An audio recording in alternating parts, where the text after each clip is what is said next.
just to be accused of what I was accused of, and to have to see a family that didn't deserve to have any of this happen to them have to put up with it too. It was pretty awful.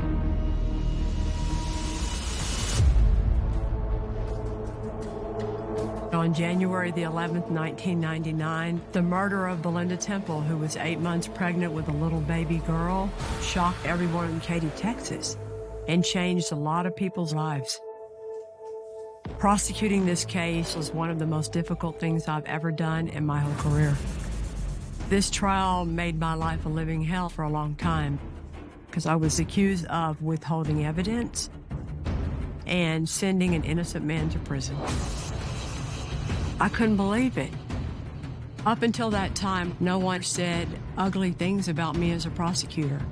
I was the golden girl. But on this case, I was not only fighting for justice for Belinda and her baby, I also had to fight for my own career and my own reputation. I felt sorry for myself. I got mad. I lost friends. But I tried to always tell myself just to shut up and grow up and suck it up, because the real concern here is what all this did to Belinda's family. They didn't just have to go through losing her and the baby and waiting for the charges to get filed and waiting for the trial to happen because of all the mess. They had to do it all again. And it was just really, really sad. So I think it's time for people to hear the truth of exactly what happened to Belinda's family and to me, to finally get that justice for Belinda and her baby. It's time to let the souls of Belinda and Aaron in heaven rest in peace.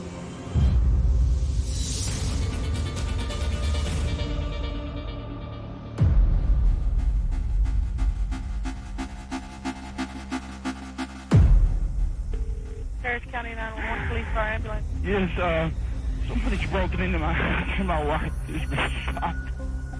Stay on the line for the ambulance, sir. Her brain is on the floor. I think she's already dead. She's 8 months pregnant. Around 5:30 in the evening, Sarge come in and told us they had a homicide at a location in Katy. When we first arrived at the scene, David Temple was sitting on a bench in the backyard, and his dog was loose. Temple's had a chow that was not real friendly. You couldn't get anywhere near the house. He wasn't going to let you in.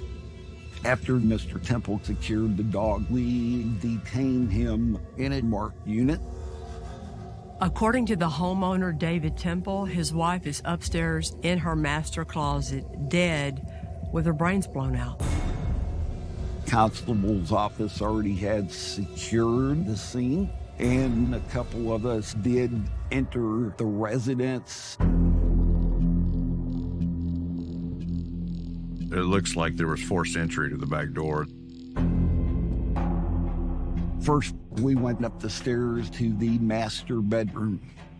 To the left of the main bathroom was a large walk-in closet, which is where we saw Belinda's body. Feet closest to the door and her head toward the wall. There was a significant amount of brain matter there on the wall and between the clothing. This was vicious. This was brutal. It's clear that it was a shotgun blast because there's pellets on the ground, there's shotgun wadding and brain matter all over the wall. We did find 2 guns in the closet, both of them rifles. They were behind some clothing in the corner, but no shotguns. As we went through the first floor, we saw that there was a television lying by the table, and it's still plugged in. We also see the drawers were open, but everything was neat and tidy in the drawers. If this is, in fact, a burglary, it was botched because a burglar is going to take whatever they can find to carry out of a house. Right away, investigators are noticing things that the average person doesn't notice and appreciating that things just aren't quite adding up. One thing about the forced entry to the back door is if the door was in a closed position and someone from outside forced entry by breaking the glass to get in to turn the knob, you would expect to see the glass going in that direction. The glass was not where it should be. In this case, all the glass is shattered to the left in front of the fireplace. Therefore, the door had to have been open when the glass was broken. We needed to get a statement from David. He's supposedly the last to see her alive, first to see her dead. Was there somebody in between there? We don't know. So I took him to the station. In any investigation, the detectives want to try and get statements from all the witnesses they can as soon as possible, because that way everything that just happened is very fresh in their mind. While I was talking to David, he certainly did not appear to be grieving. He had no tears in his eyes. His eyes weren't bubbling up. He was cordial in talking with me back and forth. He went through the story. He teaches at one school. His wife teaches at another. His son was at a daycare, and he was sick. His wife had to go pick him up. David said she dropped by his family's house, and while there, she picked up some soup and brought it home. When she got home, she said she was tired. So David decides to take the child out to a park and then go shopping.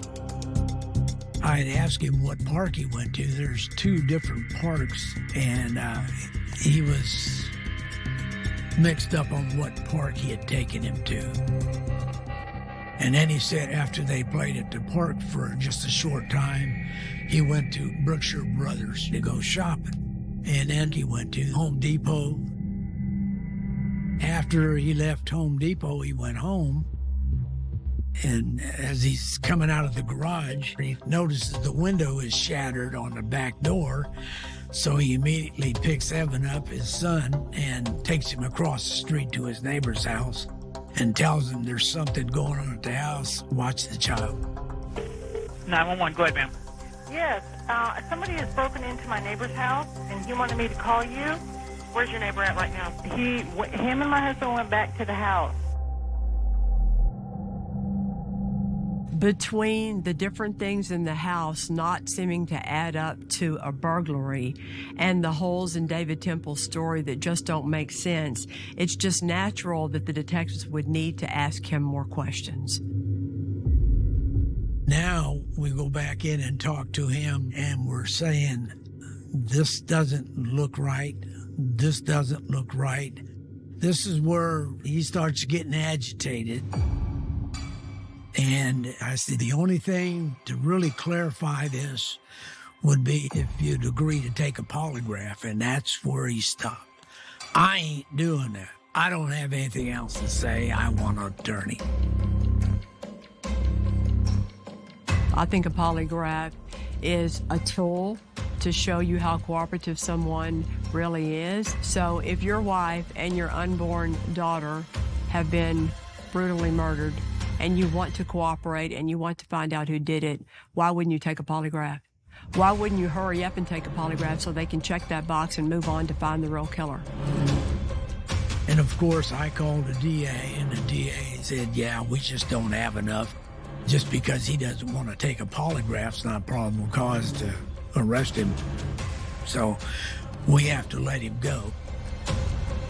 When David Temple walked out of the station that night, the detectives didn't know if an innocent man was walking out or a cold-blooded killer.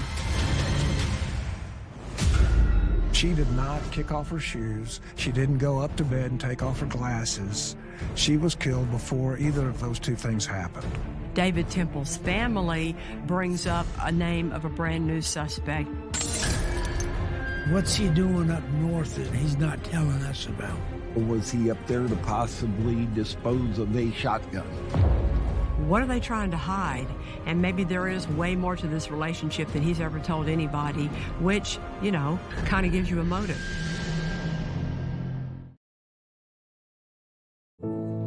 I fell through the ground. I didn't make a sound. January the 11th of 1999 was the worst day of my life. I get a phone call from Belinda's father-in-law, Ken Temple. Kenny said, Belinda's been murdered. To get the news over the phone that your twin sister's been murdered, that was the worst news I could have ever gotten. Her world revolved around her son, Evan, and she was so excited about having a little girl, Erin. Such a senseless tragedy. I never thought something like this would happen to Belinda.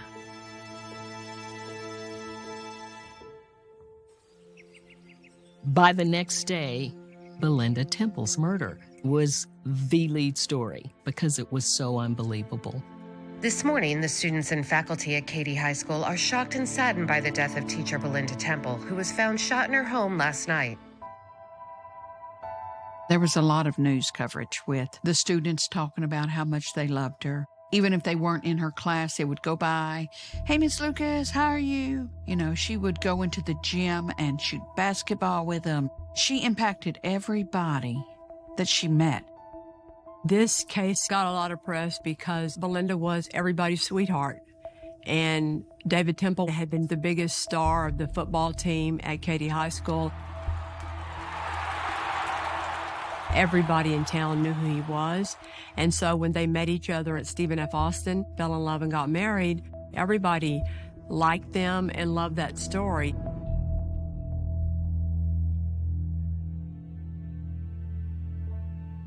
Belinda and I were born in Martins Ferry, Ohio, on December 30th of 68, and we moved to Nacogdoches, Texas in 1976.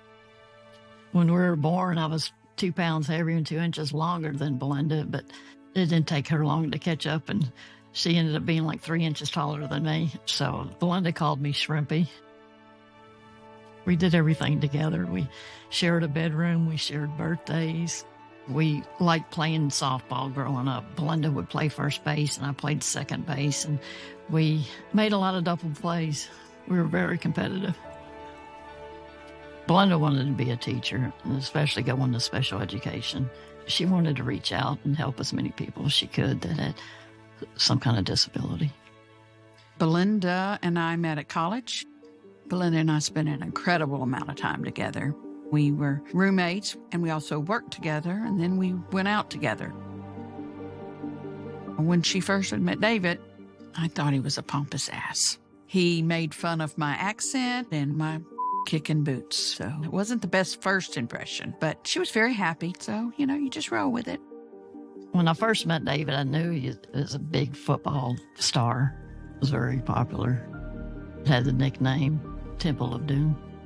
David and Belinda both wanted to teach and coach, both athletic, both family-oriented. They both had the same goals. She loved him, and she was ready to be a wife. Belinda seemed so happy.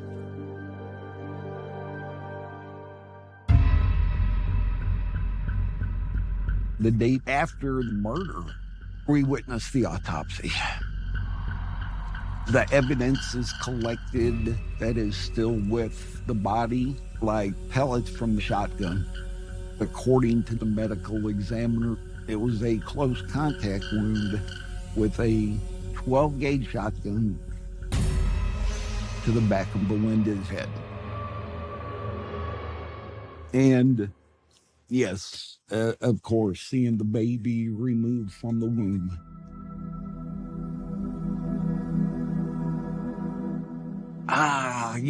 It's, hey, you're homicide, you're supposed to be tough, and you're supposed to... Now, if you got kids and this doesn't burn into your memory, something's wrong with you. sorry. That'll never go away.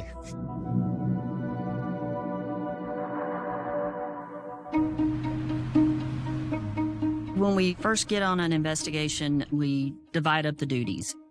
I went to Katy High School and started talking to Belinda's coworkers. I learned that they loved her, they loved working with her, she had the perfect family, she had the perfect marriage. As the detectives from the Sheriff's Department started to look deeper into Belinda Temple's life, her friends, her job, her marriage, what they thought the story was started to change. Tammy Harlan had been friends with Belinda, and she was one of the first people that I talked to tell me about the troubles between David and Belinda Temple. Tammy didn't like the way that David talked to Belinda. He said she was fat, and he did not talk well about her family. He called them a bunch of rednecks. He thought that his family was better than her family. Belinda did say, you know, he's kind of distant, and we've had some troubles. She said that they just stopped speaking to each other at home. And it was a couple of months that they did this. It was just weird to me. How do you not talk to someone you share a house with? Belinda would confide to Tammy that she thought David might be cheating on her. Charges she saw on the credit card, times that he wasn't home. A friend of the Temples said that David may have been seeing another girl. Her name was Heather. She was a co-worker of David's, and there was a rumor that they had been talking in more than a friendly way. Investigators need to track down Heather Scott to get a statement from her.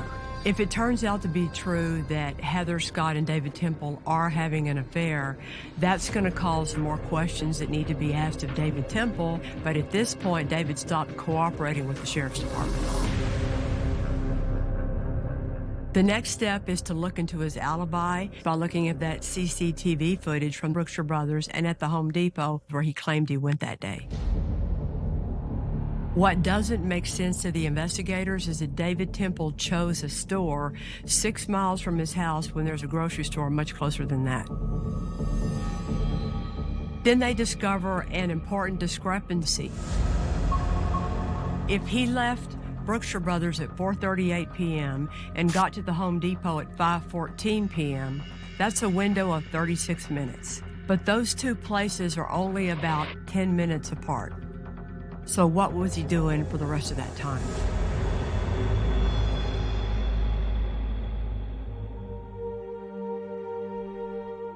Belinda and Aaron were laid to rest at the First Baptist Church in Katy, Texas.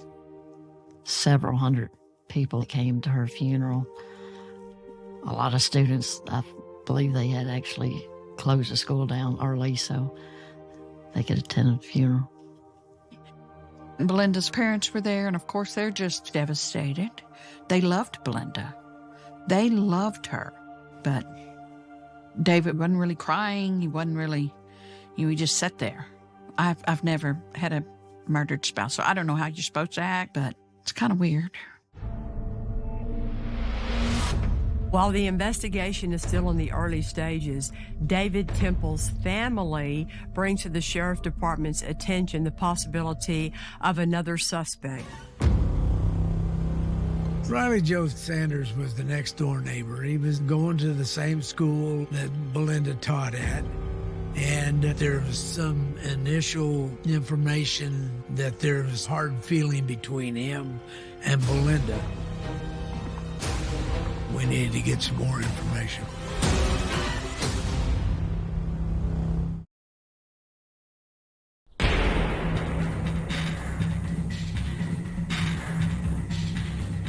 Although David Temple's alibi still needs to be looked into a little further, another person of interest in the murder of Belinda Temple is identified. The Temple family brought up the possibility of the neighbor boy, Riley Joe Sanders. Riley Joe went to Katy High School and knew Belinda Temple well. She had actually helped him with some of his classes. A couple months prior to the murder of Belinda Temple, Riley Joe's parents were gone. He had a party, and there was some broken glass into Temple's yard. Belinda told his parents, "Your son had this party," and they grounded him. And so David Temple's family said, "You need to look at Riley Joe. He's got an axe to grind with Belinda." I went to Katy High School, and I found out that the day that Belinda was murdered, Riley Joe was gone for part of the day. We needed to talk to him and anyone he was with and find out what was going on. Apparently, Riley Joe had skipped his last class, and when confronted with that information, he said he was just at the house smoking dope with his friends. We talked to him at length about his relation with Belinda, and he said she was a good teacher. He liked her. We asked if he would take a polygraph, and he was really cooperative with us. He was underage, so we had to get his parents' permission to have him take a polygraph, and they were willing to do so. On all the high points of the questions, he did all right on them. He didn't fail the major question, did you shoot Belinda? But he just never could seem to pass every question. And we ended up taking 3 different polygraphs, and we were ready to take a 4th. And finally, his father stepped in and says, enough is enough. He's been on the machine 3 times. You ought to be able to get your answers by now. Unfortunately, we found out he may have been doing some marijuana at the time that could affect the outcome of the polygraph. He was a 16-year-old kid who was nervous, and no one told him not to smoke some dope before he took the polygraph. While the investigators are still looking into this new name of Riley Joe Sanders, more information about this relationship that David Temple might be having with another teacher at his school, Heather Scott, comes forward. During our investigation, we had learned that David and Heather were communicating a lot through email on the school's computer. So it was decided we'd go check with the DA and see if we could get a subpoena for their emails. The investigators were able to access the school emails between David Temple and Heather Scott. David Temple writes, "When you look as good as you do, the women are pissed and the men are all chasing." So they got some flirting going on. After reading some of the emails, they had been having an affair for a while. This wasn't a one-night stand.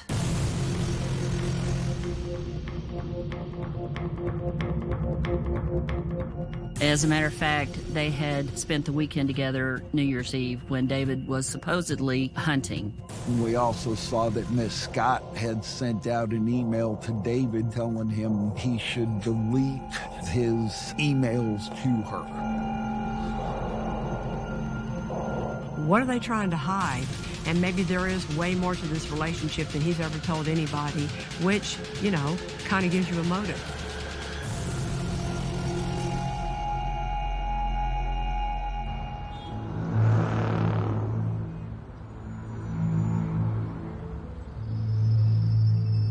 Heather Scott came to the office. My part was to get a little more detail about their relationship. Heather didn't want to admit that she was sleeping with David. Everyone knew that his wife was pregnant, and she didn't want people knowing that he was actually coming to her house on a regular basis.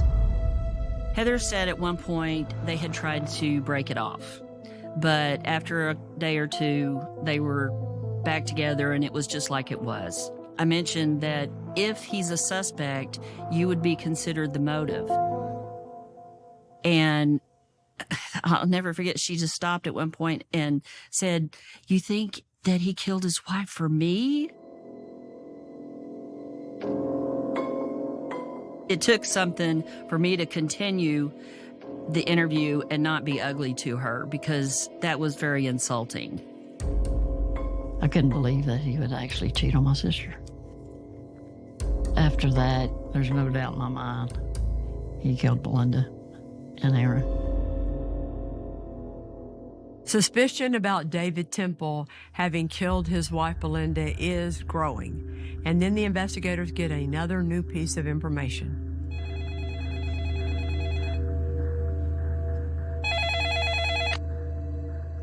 We heard from an old classmate of David Temple, his name was Buck, that said he had seen David in the Katy area on the day of Belinda's murder. So we wanted to go out and see what kind of information he had. Around 5 on the day of the murder, Buck saw David Temple pulled up to the stop sign at Katy-Hockley Cutoff. Buck had been traveling eastbound, and he saw David Temple southbound. He honked his horn and waved, but David didn't respond, possibly didn't even notice him.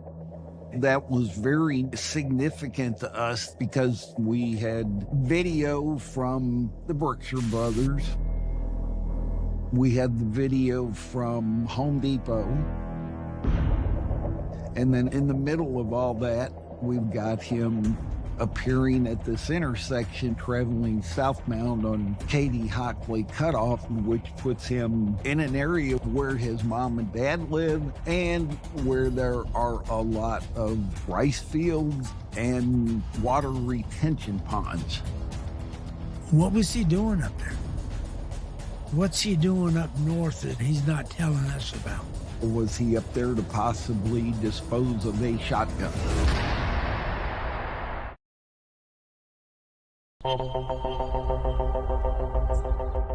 On the day of the murder, Buck saw David Temple pulled up to the stop sign at Katy-Hockley Cutoff. What's he doing up north that he's not telling us about? Was he up there to possibly dispose of a shotgun? After searching for a weapon for 3 or 4 days, I called the DA and told him that we just didn't have the smoking gun, and they concluded again that they wouldn't be able to file any charges until we come up with something that would link David Temple to the homicide. The detectives thought they had enough evidence, but the prosecutors at that time were still thinking that maybe more information would come up. They were still looking for the murder weapon. They were still hoping that something new might break wide open. And then the Belinda Temple murder case goes cold. The stress that it put on the whole family, it was really, really tough for me to sit there and know that David Temple murdered my sister, my unborn niece, is still out walking the streets.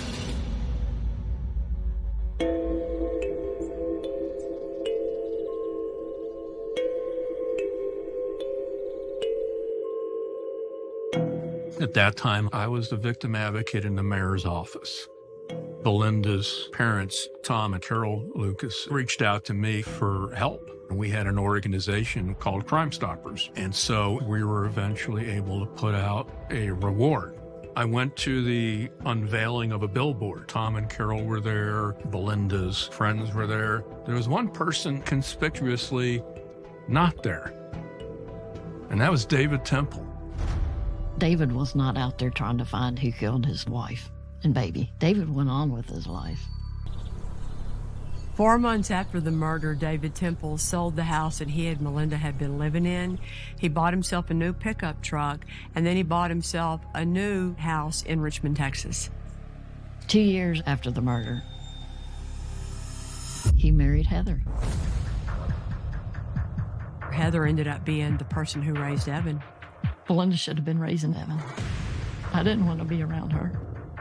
It's not that I didn't love Evan. I love Evan. So Belinda's family had no further connection or relationship at all with Evan. It was tough. Month to month, year to year, just dealing with, is this case ever going to be taking a draw? And then a case a lot like this one starts hitting the news all over the country, the Laci Peterson murder. There's a lot of similarities in the Laci Peterson case and the Temple case. They were both pregnant, both school teachers. Both their husbands were having affairs. In late 2004, the Peterson case goes to trial, and Scott is ultimately convicted of murdering Laci and their unborn child. That gets people around the Katy, Houston area taking another look at the Belinda Temple case. We wanted justice. Laci Peterson was getting it. We wanted it for Belinda. Tom Lucas, Belinda's dad, called the district attorney of Harris County, Chuck Rosenthal, and told Chuck, how come California can get a verdict on a case like this, but y'all can't do your job here in Harris County? Chuck Rosenthal called me and said, Kelly, do you know what case Tom Lucas is talking about? And I said, yeah, that's that Katy football coach case. And I remember taking it home, and I read it over the weekend, and that's how I first got the case.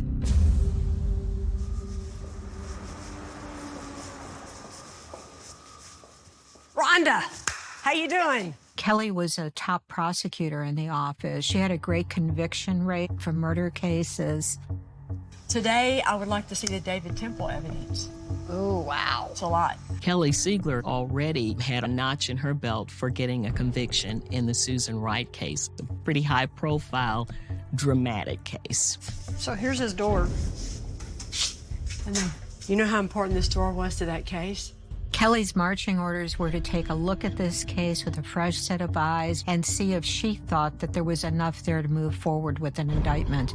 So here's his boxes. Oh, wow. These three right here? Yeah. All right. Thank you, Rhonda. Uh-huh.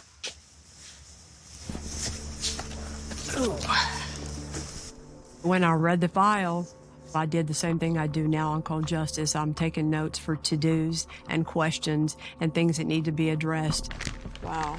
These are the shoes that Belinda had on that day when she got off of work, still on her feet, 9 months pregnant when she went upstairs and was found in her closet.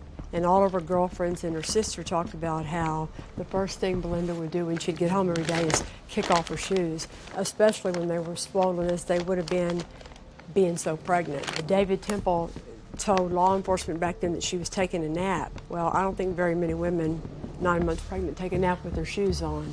And she still had her glasses on. Look, that's still the brain matter and blood on her glasses. The timeline was always the big thing to make a jury understand in this case. Using the initial statement David Temple gave the night that Belinda was murdered, along with all the reports and everything gathered by the sheriff's department up until this point in the investigation, this is what was known at the time I started working on the case.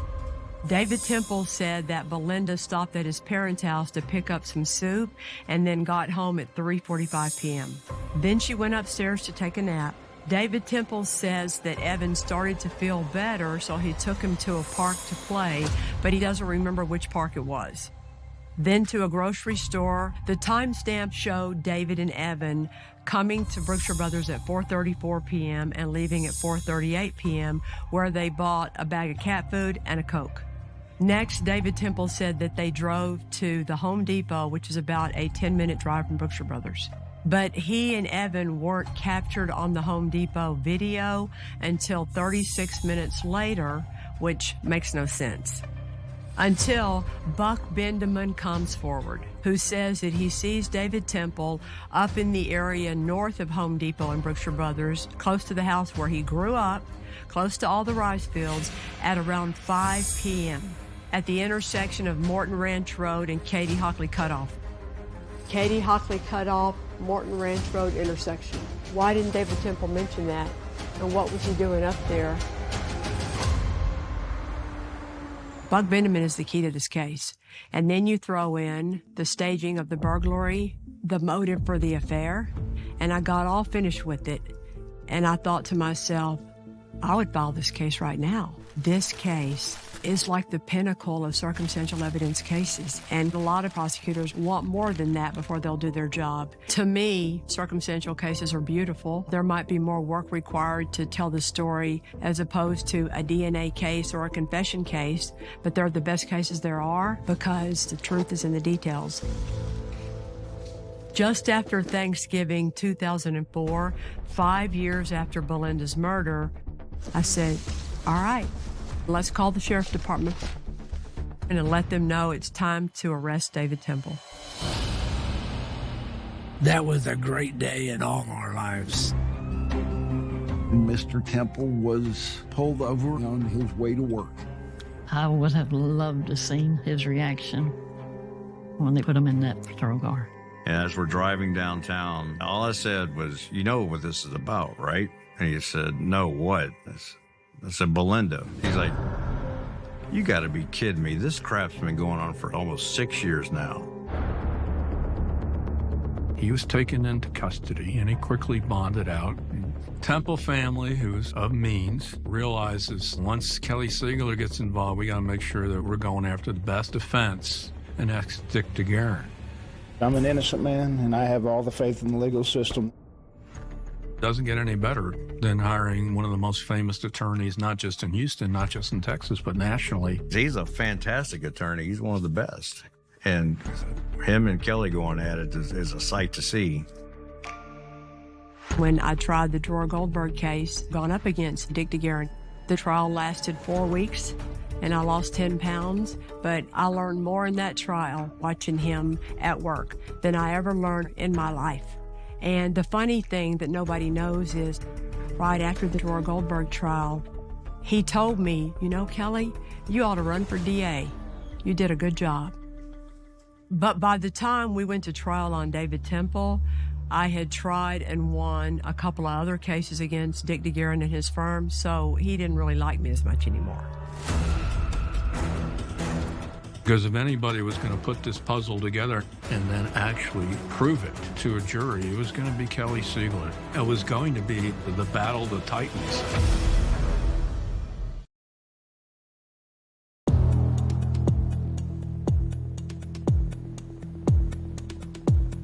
Going to the trial, you had a line to get in. It was like a standing room only crowd. I think that the old adage is true that you have to open with a bang.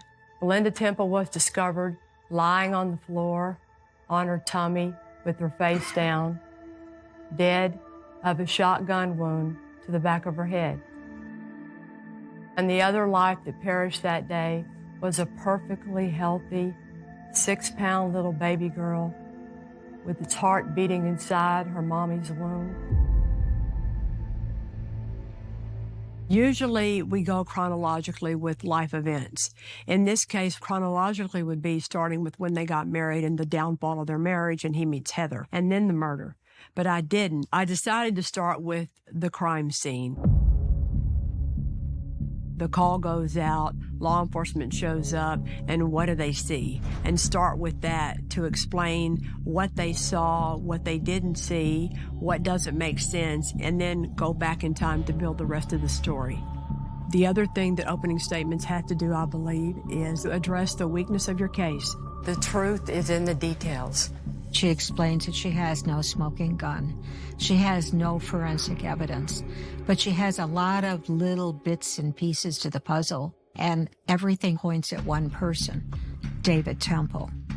5 months before Belinda was killed, well, David Temple met a new woman. On January the 8th of 1999, a Friday, the defendant says to Heather Scott, "You know I'm falling in love with you." 3 days later, Belinda Temple was executed in the back of the head in the home where she lived with this man. You never know when you give an opening statement if the defense is going to give one at all, but Dick gives an opening statement right behind me. It's true that David had an affair, but David would never leave Belinda. I'm going, what? Then he says that the glass in the back door broke because it slammed against this hutch that the Temples had behind the back door. And as he goes into the house, he throws the door open. So the defense tries to, I guess, give an explanation for why the glass wasn't where investigators thought it should be, with somebody punching in the glass. After Dick tries to explain the glass from the back door being in the wrong place for a burglary, he then points his finger at the person that he believes is the one who broke into the house and killed Belinda. The evidence will show that they ignored other leads. And that suspect is Riley Joe Sanders. Opening statements end, and the prosecutors start calling their witnesses. I questioned Dean Holtke a lot about all the evidence at the scene, all the unusual things that he saw, but we spent an extra amount of time with him talking about the way the glass was spewed from the door once it was broken. The glass was all facing in an angle consistent with the door being open. Because if the glass had been shot with the door shut, it would have gone straight ahead. On cross-examination, Dick tried really hard to pick apart Dean's theory of why that glass ended up where it did. He was trying to say David came in like a linebacker and threw the door open. If the door slammed into the hutch, which there's no evidence that it did, because there was little figurines on this hutch that they weren't falling down, you would expect if the door hit there, you'd see a bunch of glass right there. Besides the evidence having to do with the glass, another huge piece of the case had to do with the Temple's dog, Shaka. And there was a lot of testimony from a lot of witnesses about how vicious that dog was. Dick DeGuerin was trying to tell us that David had the dog locked up in the garage while he was gone that day. But why would he do that with his wife in the house? I mean, that's her protection. If Shaka had been in the backyard that day, there is no way any burglar would have gotten into that house to get to Belinda. Don't you think that if David Temple could have said back in 1999, well, the burglar got into my house because my dog was in the garage, he would have said it. The dog was in the backyard, and how in the world did a burglar ever get past that dog?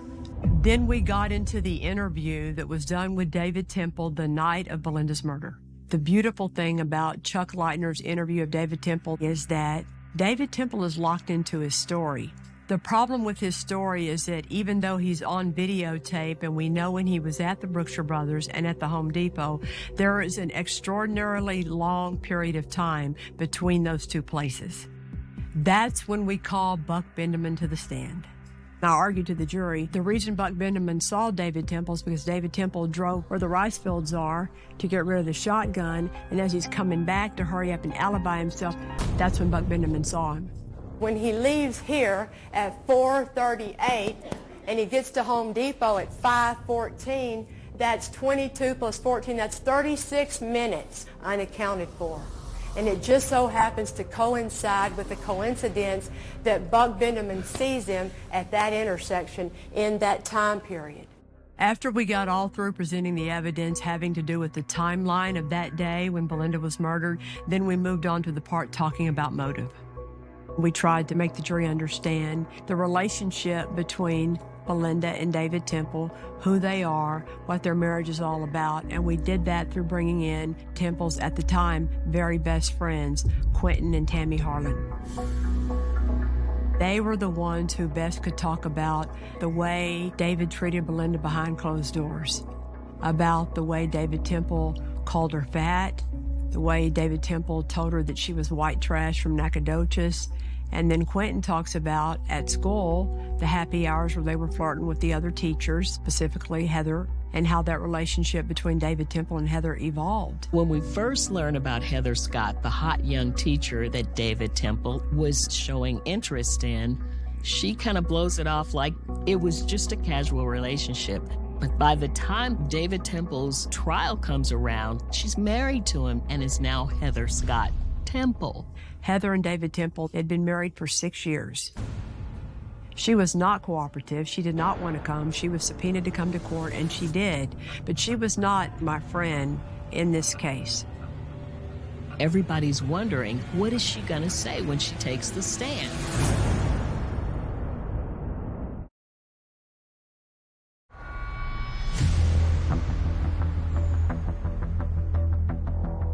You have a marital privilege if conversations you have are said while you're married. David Temple was not married to Heather at the time the murder happened. She takes the stand, and I have to pull the words out of her to get her to answer the question. The answers came eventually. I think the significance of her is the motive. She admits that they were flirting heavy. She admits that he tells her he loves her on Friday, 3 days before the murder. She talks about Valentine's Day after the murder.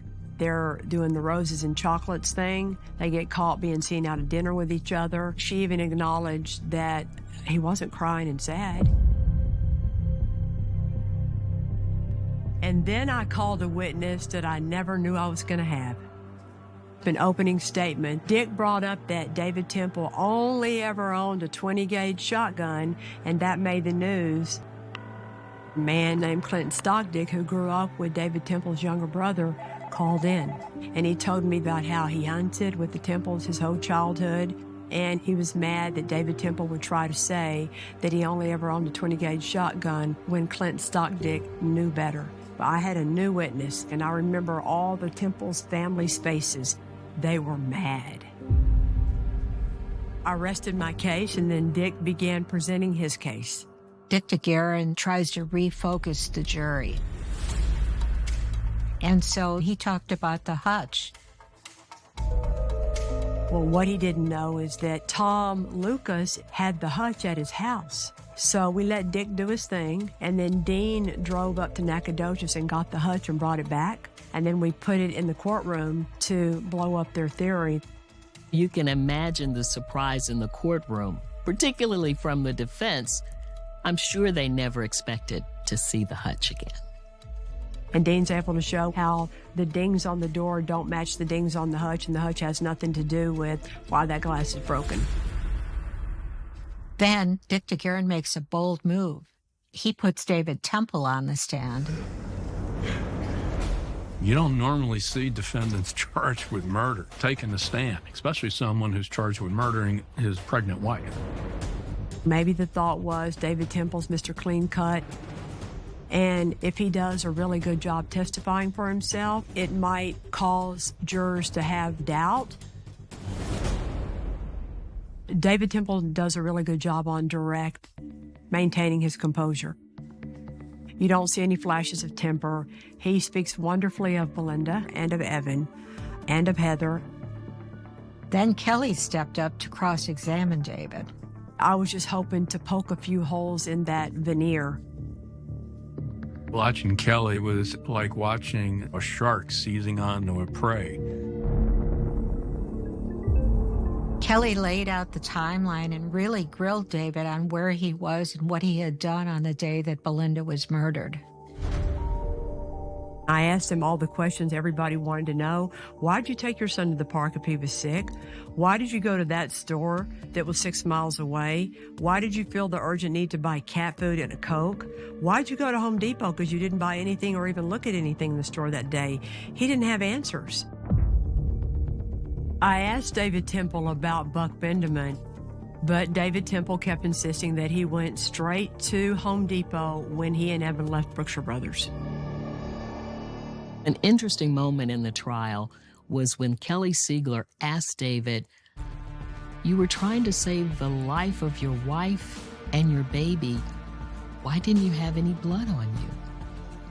Don't you think if David Temple really happened upon the closet and found Belinda on the floor in her own pool of blood, and there would have been a speck of blood on his whole body? He says he checked her pulse, her carotid artery. You know how to do CPR? Yes. Okay, I want you to do CPR for that baby. Okay. Okay? Yes. But there's no blood on him. How is there not a speck of blood on you? How does that happen? And the best answer he could come up with was, I don't know. I don't know. Really, there should have been blood on him somewhere. Did he really try to save her? Objection beyond the record. I never got so much exercise in my life, standing up and down for all the objections that were made by Dick DeGuerin. That's when we objected and asked that she stay in the record. Then Kelly asks David Temple about his relationship with Heather Scott. I asked if he had sex with Heather during his marriage to Belinda, and he said he had.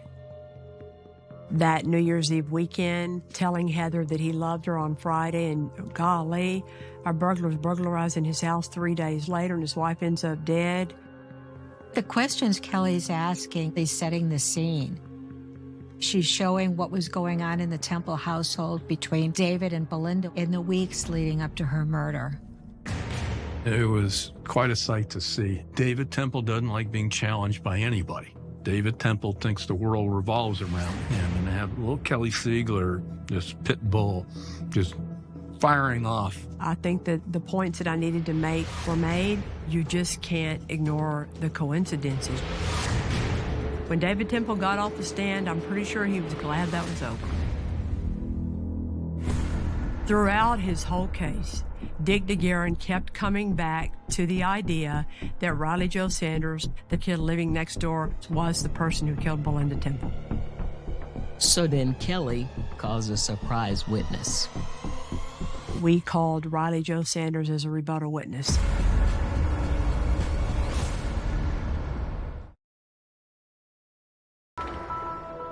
We knew Dick DeGuerin was going to blame it on Riley Joe Sanders.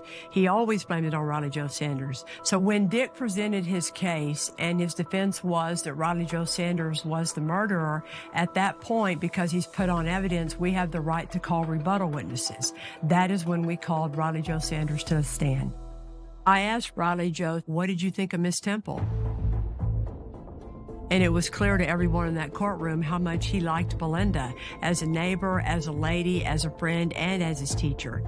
He understood why she told his parents he was skipping so much school. It was clear to everybody in that courtroom that this 16-year-old kid had cooperated completely and had no motive in the entire universe to want to kill Belinda Temple. Riley Joe Sanders talks about how it felt when he heard Miss Temple was killed, how it felt to be blamed for it, what he went through. It was wonderful. The 16-year-old neighbor kid they want to blame it on obviously didn't do this, blew up in Dick DeGuerin's face, and it was a beautiful thing to watch. After Riley Joe Sanders testified on rebuttal, of course, Dick was able to cross-examine him. But yet he never asked him the million-dollar question, did you kill Belinda Temple? Are you the one who fired that shotgun into the brain of Belinda Temple and her unborn baby? He never asked anything close to that. Why didn't he? I think we all know the answer to that.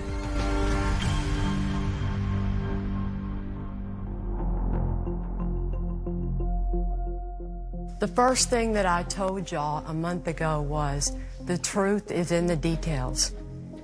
The truth is in the details. And what that means is the lies that this man told and the things that he chose not to say, the actions that this man took and the actions that he chose not to take are the little pieces that are the truth. That family has decided they have the right to grant absolution to this defendant. And they want you to do the same thing. The problem with that is it overlooks the truth and it denies justice to Belinda and Aaron. That was the longest final argument I ever gave. It was over an hour long, but this case, to me, had so much detailed circumstantial evidence, and I needed to remind the jury of all those details one more time so that they could try to remember all of them when they went back to deliberate. Buck Benjamin is circumstantial evidence because he's got no reason to lie. And the circumstance just happens to fit during the time period that David Temple forgot to tell the police about in between Alibi 1 and Alibi 2. And what Buck Benjamin said 9 years ago, remember, was he didn't know David Temple or what he drove after high school. Medium blue, short wheelbase, single cab, Chevrolet, 91 or 92 truck. Got it exactly right. There was nothing Dick DeGuerin could do about it because that is a circumstance that's unchangeable because it's the truth. And Mr. DeGuerin tells you that the explanation for all this circumstantial evidence is that Riley Joe Sanders is the killer. Riley Joe Sanders wants to kill Belinda Temple because she told his parents he was missing a lot of school for his own good, or because there were some broken beer bottles out on the street one day. Mr. DeGuerin wants that to be a reasonable doubt. Please, you know with all your heart David Temple is guilty of murder. And today, almost 9 years later, it's time to let the souls of Belinda and Aaron in heaven rest in peace.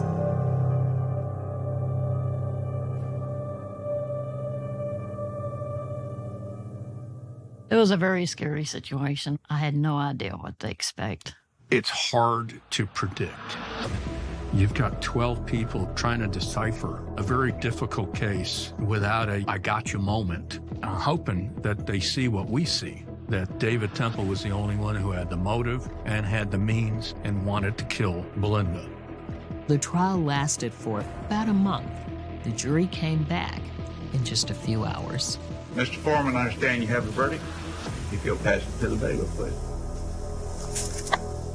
We, the jury, find the defendant, David Mark Temple, guilty of murder as charged in the indictment. When they came back and said David Temple is guilty, you could watch the relief on Belinda's family, and you could see it visibly. Temple family was just dumbfounded. They were floored. I mean, they stormed out.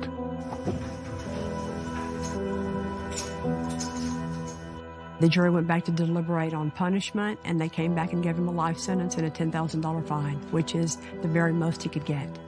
And the jury told me afterwards they wanted to stand up and clap at the job Riley Joe Sanders did defending himself and his innocence. We got the guilty verdict. I mean, it was such relief. I don't know if there's any words to describe how happy we were to finally get justice for Belinda and our niece, Aaron. When the David Temple trial ended, I went back to doing my job in special crimes. And it was in January 2008 that I filed to run for DA. Getting justice means working with law enforcement and knowing how to be a prosecutor. It's what I've always done. Dick kept saying to the media, Kelly Siegler has finally convicted an innocent man. She'll do anything to win. But before that, the media loved me. And I saw how they turned and what they would write. I thought, what's happening? David Temple's guilty as hell, and now all of a sudden I'm a monster and I did something wrong? What? Dick DeGuerin was trying to make sure I didn't become the DA, and I didn't. I lost. After I lost the race for DA, I didn't know what I was going to do next. Eventually, I took a job as the special prosecutor working with the Wharton County DA's office. But I knew that I knew how to work on cold cases. So around 2012, I worked on the episode that would become the pilot for Cold Justice. It felt good. That was what I knew how to do. That was what I was good at. And then the Temple case started up all over again. 8 years after David was convicted, the defense announces that they have a new witness come forward. And that witness can prove that David Temple is innocent of Belinda's murder.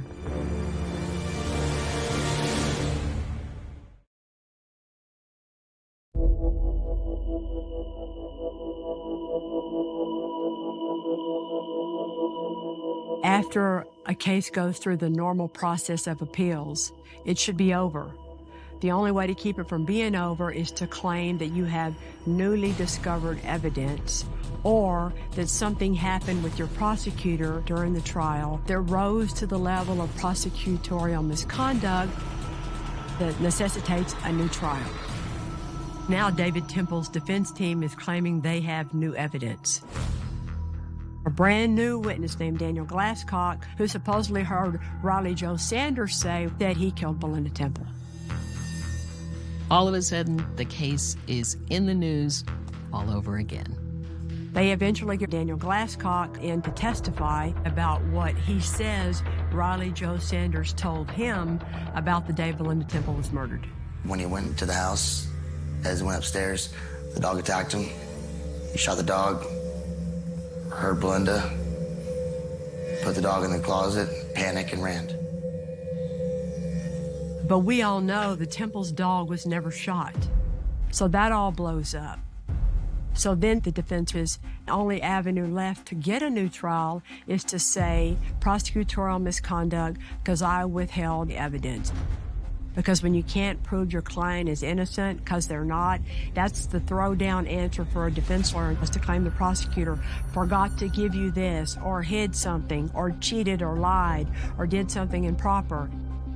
At this point, Dick DeGuerin no longer represented David Temple. These new claims were being brought by Stanley Schneider and Casey Gautreaux. Prosecutorial misconduct in the way it played in this case was the defense claimed Kelly Siegler did not turn over all the evidence about a potential alternative suspect, Riley Joe Sanders. It's called a Brady violation. Brady evidence is any evidence that is exculpatory or mitigates punishment or affects the credibility of a witness. All of those things are things that have to be turned over by the prosecution to the defense. In my opinion, I turned over every single thing that anyone could define as exculpatory or Brady in this case. And the defense says, well, she had 38 instances of doing something wrong. No, I didn't. Look at them one by one by one. Not one of those is truly exculpatory evidence. I mean, here's one, that I didn't turn over the FBI profiler's report, where they say usually a white male did it, he doesn't like his mom and he's unemployed. I'm not kidding. That I didn't turn that over. And it goes just like that through all 38 of them. We didn't hide anything from Dick DeGuerin, but the entire case file was not turned over because back in 2005, Dick DeGuerin asked for an examining trial to see if a judge finds probable cause to indict. But if you ask for an examining trial, the office policy at that time dictated that the file would then become closed to you. That was the policy. Dick DeGuerin used to be a Harris County prosecutor. He grew up in the courthouse world just like I did. He knows office policy. I remember saying to him, why do you want to do that, Dick? You know that the file's going to become closed to you if you do that. And he said to me, don't you tell me how to do my job. Like, copy that.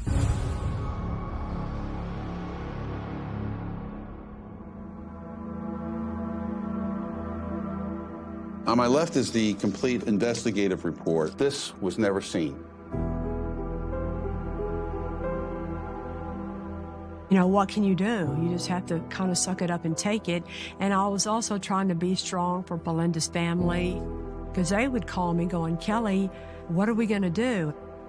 And now there's another hearing called about whether or not David Temple should get another trial. I was called to testify to explain all of my actions while I handled this case and to answer all the accusations that I hadn't given them certain pieces of evidence. Many people told me, you need to have a lawyer. And I thought, why? I didn't do anything wrong. I'm not going to walk in that courtroom like a defendant with a lawyer. But you know what? I was treated like a defendant, exactly like a defendant. I testified for 5 full days. And on December 2016, the Texas Court of Appeals grants David Temple a new trial. The ruling came down that there was going to be another trial based on prosecutorial misconduct. I just couldn't believe it. I was mad.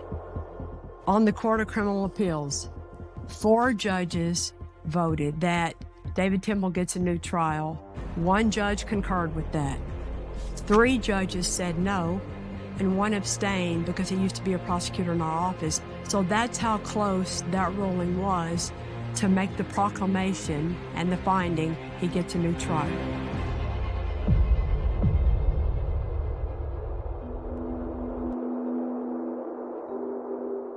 It's kind of a gut punch to get word that that's going to happen. Back in 2007, when we got the guilty verdict, I thought it was over. He was going to prison for life, and I could go on with my life.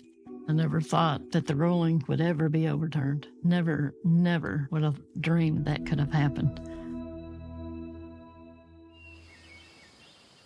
I remember all the accusations about all that evidence that I supposedly didn't disclose and hid. And you would call me, and we did tell him. It came out in the trial. Yes. It was all a bunch of smoke and mirrors. I wanted justice for Belinda and Aaron. Belinda was everything to me. She was my protector when she was here, and I'm going to try to do everything to continue to get justice for Belinda. I feel that's my job. The frustrating thing is all that you've been through and what all you had to go through with the criminal justice system and how it let you down and how we let you down. You did not let me down, Kelly.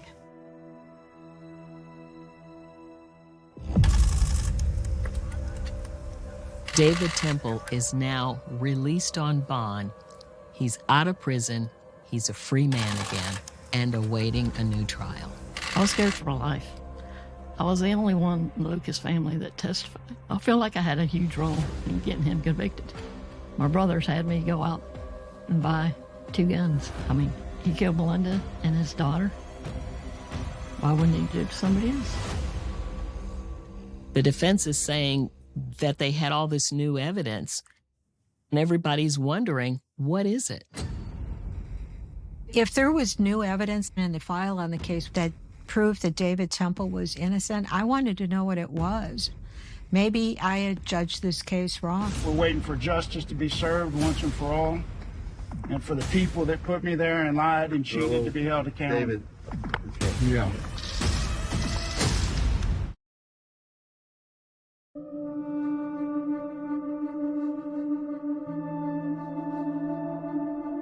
When we were waiting to hear who was going to be the prosecutor for their new trial, I was very worried that somebody wouldn't appreciate all the details to the case. And David Temple may be walking free and have gotten away with 2 murders. So when I heard that the case had been assigned to Lisa Tanner and Bill Turner, I started crying because I was so relieved. Bill Turner's a guy that a lot of us have learned from. Lisa Tanner was more of my companion. We grew up together as prosecutors. She is phenomenal in the courtroom. By this point, 15 years had passed since Belinda Temple's murder, but for Lisa and Bill, all the documents, all the exhibits, everything was still perfectly preserved. When we got the case, the defense attorney, Stanley Schneider, had a huge advantage. He knew the case backwards and forwards, and he started filing motions for speedy trials and motions to have Mr. Temple deposed as quickly as possible, and we kept telling him, we gotta have time to learn this thing. Give us a break here. So we did what we would always do in a case like this, start from the beginning. When Bill and I got the case, David Temple was innocent as far as we were concerned. We walked through all of the evidence. Lisa and Bill saw all of the evidence the same way that the rest of us did and that I presented at the first trial. And came to the conclusion, look, if you want to follow the presumption that David Temple is innocent, the door is just closed, no matter which way you move. David Temple's timeline made no sense. His affair with Heather, the dog, that he never had a 12-gauge shotgun, all of it. We all saw it the same way. In the end, we were convinced David Temple was guilty. Lisa and Bill planned to present the same evidence that I presented at the first trial, but they wanted to present a couple of things a little differently. And they're bringing in a glass expert to make sure that that too is presented even clearer in the minds of the jurors.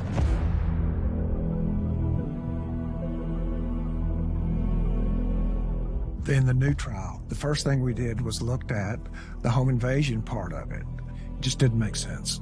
I think there's all kinds of reasons to show that David Temple killed Belinda Temple as soon as she got home. On the night of the killing, David Temple said he drove into the garage, shut the door, got his son out, put him on a bicycle because he was just going to go tell Belinda they were home. Same as in the first trial. We were able to show that there was no room to ride a bicycle with two cars in a two-car garage and the door down. So that didn't make any sense. And then we called Angela Vielma. She testified in the first trial. What was significant about Angie was the timing. Angie was a girl that lived in the neighborhood several blocks away. The day the murder was committed, Angie had a fight with her boyfriend, and she decided that she was going to leave and go to her friend Roseanne's house. And Roseanne lived across the street from the Temples. Angie started walking, but she had to stop before she could pass the Temple driveway because David Temple was pulling into his garage. And she had the time pegged almost exactly at 5:25. That ends up being important because David Temple's statement was that at 5:25, he got out of his car, put Evan on a bicycle, took a few steps into the backyard, saw that the door was broken open, grabbed his son, and ran across to the Ruggieros. All of those things would have drawn the attention to anybody. But Angela walked by their house at 5:25, just walked across the street just a few hundred feet, and then sat on the porch for 10 minutes, and none of that happened. The next time David Temple is seen is around 5:35 p.m. when he takes his son over to his neighbors, the Ruggieros, prior to calling 911. Somebody's broken into my house and my wife has been shot. So that put David Temple in the house for approximately 10 or 11 minutes. It is our position that for 10 minutes, David Temple was staging the house. He made sure things were just right before he let third parties know that this had happened.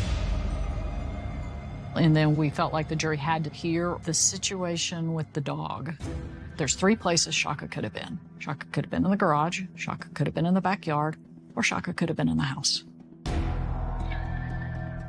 As the garage door was going down, Angie told us she saw David Temple's legs walking beside the truck. One thing that was significant to me was she saw his legs, but she didn't see a dog.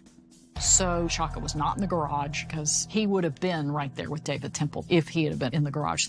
Also, in the crime scene pictures, you see a bowl full of wet dog food. And I have big dogs. I know how big dogs are. We told the jury, there's no big dog that's going to leave wet food in his bowl. That doesn't make sense. So, same as in the first trial. And if the dog was in the backyard, no stranger's going to get by that dog to get to Belinda. Another huge crossroads was when we enlisted the help of Dr. Ravi, the glass expert. Ravi Shandar's amazing. I mean, he's the guy that does stress of all objects. So he's the guy that keeps our airplanes in the air. But one of his specialties was measuring what happens to glass when it breaks. One of the defensive theories was that when David Temple ran back to the house and discovered Belinda's body, he went through the house with such force that it bounced against the hutch, and that caused the glass to discharge into the living room. Dr. Ravi came back and said that couldn't be. The glass break expert agreed with the testimony that was brought up in the first trial. It became obvious that it was staged. And the next question then is, does Belinda Temple have anybody with a motive to kill her? She had no enemies. There was only one person with a motive to kill Belinda Temple, and that was David Temple.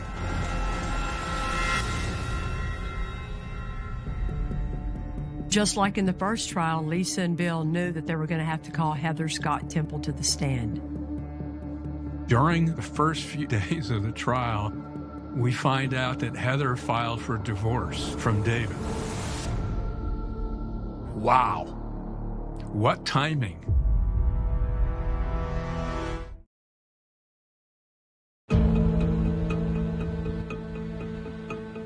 I was in Florida working on a case on cold justice, and I got my text messages, breaking news that Heather Scott Temple filed for a divorce. And I was like, oh my God, good for you. Good for you. The issue is, okay, how does this influence her testimony? Is she going to stick with her original testimony? Is she taking an opposite position? Is her motive now to try to hurt David Temple? Did she hold something back in the first trial? Is she going to tell us now? No one had any idea what she was going to say this time. The hope was maybe there was some other little piece that she had always known but didn't come forward with that might come up in the second trial. But she was consistent. She told what she knew, and she did what she needed to. I think all in all, the way she testified at the first trial was accurate as to what the testimony was at the second trial, so we had no indication that her divorce influenced her testimony. In my opinion, she didn't know that fool was going to go execute his wife and child, and then she's stuck with the rest of her life ruined because he's that selfish.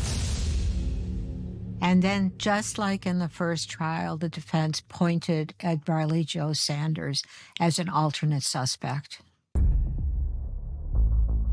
It certainly appears from all of the records that in the first trial, the defense did receive at least some information about the investigation into Riley Jo Sanders. And by the time we got the case, the defense attorney, he had the whole file. I mean, he even had Kelly's notes. But in an abundance of caution, we copied it again and gave it all to him a second time. Riley Jo Sanders is now 36 years old when he's called to testify again in this case. We've got nothing to fear about Riley Jo Sanders on the stand. When you met him, you realized a couple of things. Number one, that at the time Belinda was murdered, Riley Jo Sanders had just been a really dumb kid. And then secondly, you realized, this many years later, he was a really nice guy. He has no motive to kill an 8.5-month pregnant woman. I understand why the defense made him a scapegoat, but more just from the human level, I just felt so sorry for the guy. His family lost their home. They had to hire a lawyer, and they used all their savings over this case. And then Stanley Schneider said the defense rests. Think about that. The defense had everything, the entire file, including my work notes. And with all that, everything, there was not one scrap of new evidence they presented in their big new trial that they'd been squawking for all these years. No new evidence. There wasn't anything that the defense did we weren't expecting. So to all those people out there that say I hid something, where in the hell is it? It is our position that Belinda Temple was killed almost immediately when she entered her home. The testimony from David Temple was that when Belinda got home, she was tired and went up to sleep. When her body was found, her shoes were still on her feet. Her glasses, which were driving glasses, were still on her head. So she did not kick off her shoes. She didn't go up to bed and take off her glasses. She was killed before either of those two things happened. And David Temple did it. When the second jury went out to deliberate, a lot of people were pretty nervous. Nobody knew if they were going to come to a different conclusion than the first.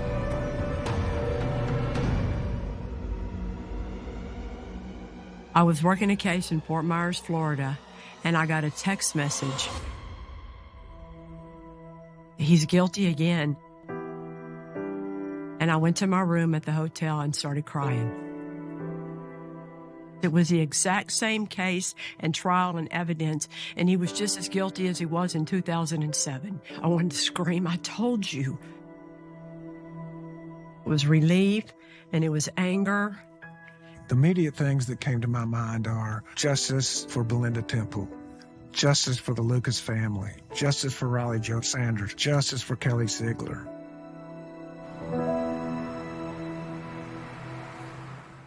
We went to the punishment phase, and the punishment range was 5 years to 99 years or life. Well, Evan Temple took the stand. Here's somebody that's lost their mother, and their dad's going to be in the penitentiary forever. And so for him pleading for his father's life, I think it's a significant thing.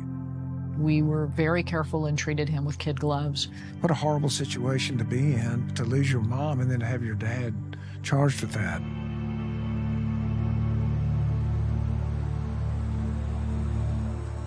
Finally, the jury sends a note that they're deadlocked. In the punishment phase, the judge has to declare a mistrial. So now we're waiting for a retrial on the punishment phase of someone who's been convicted twice of murder. It broke me. It broke me. I will try my best to keep David in prison.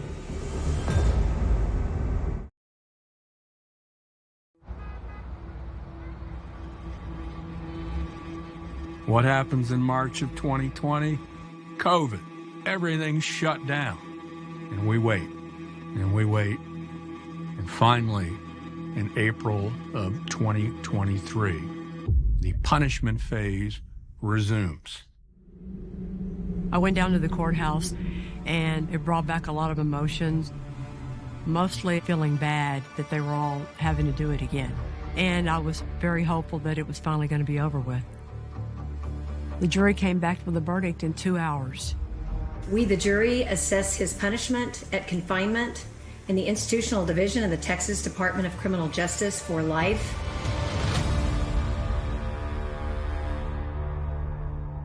The jury came back with the punishment of life in the penitentiary as well as the maximum fine of $10,000, which meant that the jury was outraged.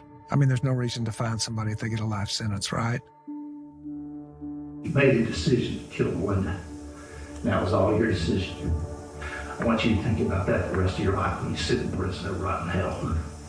3 trials, 3 juries, and finally, David Temple is back where he belongs. So much relief, so much being able to just say, thank God, finally, it's over. You want to see all your cases cleared, but some of them are going to touch you in a different way. I have never in my career ever seen a case like this. I hope to hell I never see a case like this again. Disappointed by David Temple's sentence, the defense team plans to appeal on several grounds. It's not over till it's over. I already booked my appointment with the parole board, dude, and we're all going to be there, and you ain't getting out.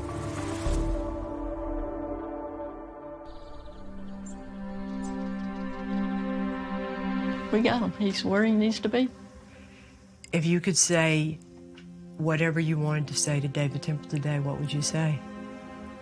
You didn't have to do this. Could have gotten a divorce. David, you robbed Evan and Aaron of a wonderful mother. What would you say to other family members out there? Just never give up. I mean, it took us over 24 years, but we did get justice for Belinda. Just don't give up. I feel like this case would still be cold if you wouldn't have went forward with this case. I truly believe that, and I love you for that. I've told you before, you remind me of Belinda a lot. With your determination, your heart of gold, I love you, Kelly. For you to tell me that, there couldn't be a better compliment. All right, baby. Bye.